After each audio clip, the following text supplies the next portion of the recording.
মোদি বিরোধী আন্দোলনে রাস্তায় নেমেছে সাধারণ জনতা। চরম পর্যায়ের উত্তেজনার অবস্থা তৈরি হয়েছে এখন সমগ্র ভারতে। মোদি বিরোধী আন্দোলনে সাধারণ জনতা স্লোগান দিচ্ছে ইনকিলাব জিন্দাবাদ। আন্দোলন ঠেকাতে পুলিশ লাঠিচার্জ এবং গুলিও ছুড়েছে। এর ফলে আহত হয়েছে অনেক শিক্ষার্থী এবং সাধারণ জনতা।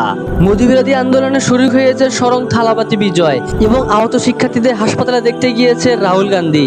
এটা দেখে মনে হচ্ছে চরম একটা উত্তেজনার সৃষ্টি হতে যাচ্ছে সমগ্র ভারতে এবং মোদি বিরোধী আন্দোলনে সবাই রাস্তায় নেমে এসেছে।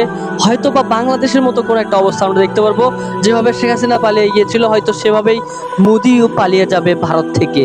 ভারতের বর্তমান চিত্রগুলো দেখে মনে হচ্ছে ঠিক আমাদের জুলাই আন্দোলনের কথা, যখন ছাত্ররা রাস্তায় নামছিল পুলিশ ডিরেক্ট গুলি করে মারতেছিল, ঠিক একইভাবে হাসিনার ওই কায়দায় ছাত্রদের এখন মারতেছে মোদি সরকার। তীব্র আন্দোলন এবং হাজারো শিক্ষার্থীর মৃত্যুর পরে যখন হাসিনা সরকার বিদায় নিয়েছিল, ঠিক একইভাবে আশা করতেছি মোদি সরকারও ভারত থেকে বিদায় নেবে। এর ফলে শুধু ভারতের জনগণ নয়, বাংলাদেশের জনগণও কিছুটা হলেও স্বস্তি পাবে। এত বছর যে বাংলাদেশকে শুষে খেয়েছে ভারত, সেটা বন্ধ হবে এবং বাংলাদেশকে নিয়ে পুতুল পুতুল খেলাও বন্ধ হবে। এই জুলাইয়ে যেমন বাংলাদেশ সরকারের পতন হয়েছিল, ঠিক একইভাবে নেপালের সরকারের পতন হয়েছিল। এখন আশা করতেছি মোদি যদি এই জুলাই সরকারের পতন হয় তাহলে খারাপ হবে না। সবাই দোয়া প্রার্থনা করতে থাকেন ভারতের ছাত্র জনতা এবং সাধারণ মানুষ যেন সফল হয় এবং মোদির মতো একটা কুখ্যাত মানুষকে যেন পতন ঘটাতে পারে। আসসালামু আলাইকুম।